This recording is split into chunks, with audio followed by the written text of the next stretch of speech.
খালা, ওর সাথে আমি আর সংসার করব না। ওরে আমি তালাক দিয়া দিমু। তোমার কাছে কোনো উকিলের ঠিকানা আছে? আমারে একটু দিতে পারো? কি? তোর জামাইরে তুই তালাক দিবি? হ। উত্তরপাড়ার রেশমি আছে, রেশমির কাছে যা। কেন? রেশমির কাছে যাব কেন? তোমার কাছে চাইলাম একটা উকিলের ঠিকানা, আর তুমি কও রেশমির কাছে যাইতে।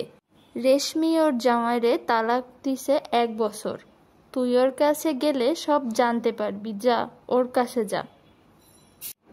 আচ্ছা খালা, যাই।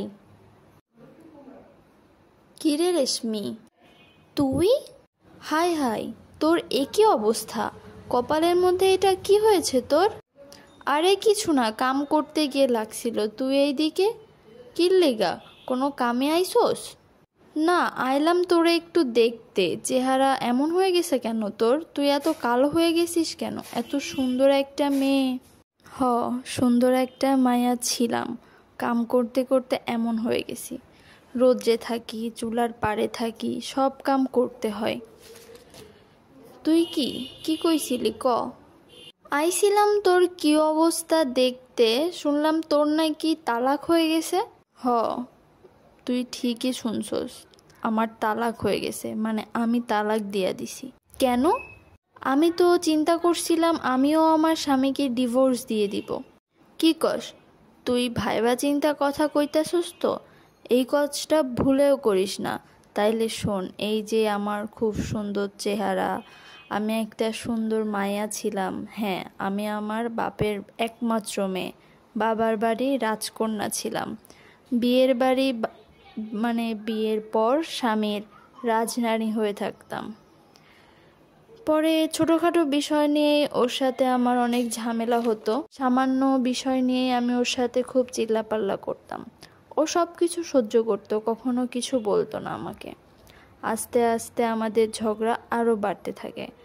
ওর দোষ না থাকলেও ওর ওপর বেশি চিল্লাচিল্লি করতাম, অনেক বেশি বাড়াবাড়িও করতাম। একটা সময় আমারে বইলা একটা সময় অনেকেই আমাকে বলেছিল, চইল্লায় আমি আছি তো, আমরা তোকে দেখব, তোর কোনো সমস্যা হবে না।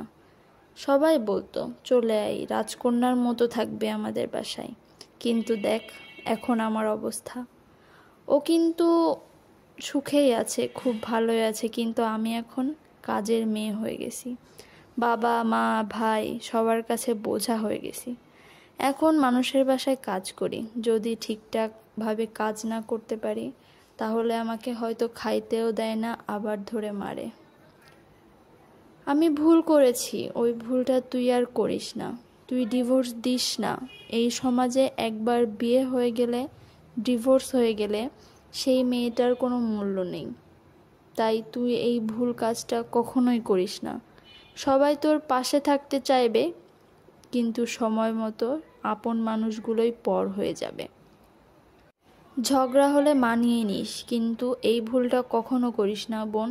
তুই এখন যা, আমার অনেক কাজ আছে। মালিক দেখলে বকাবকি করবে। এখন যা তুই। আমি এটা কি ভুল করতে চাচ্ছিলাম? আল্লাহ, আমি যদি রেশমির কাছে না আসতাম, আমি তো আমার ভুলটা জানতেই পারতাম না। যাই, এখনই গিয়ে ওর কাছে মাফ চাই।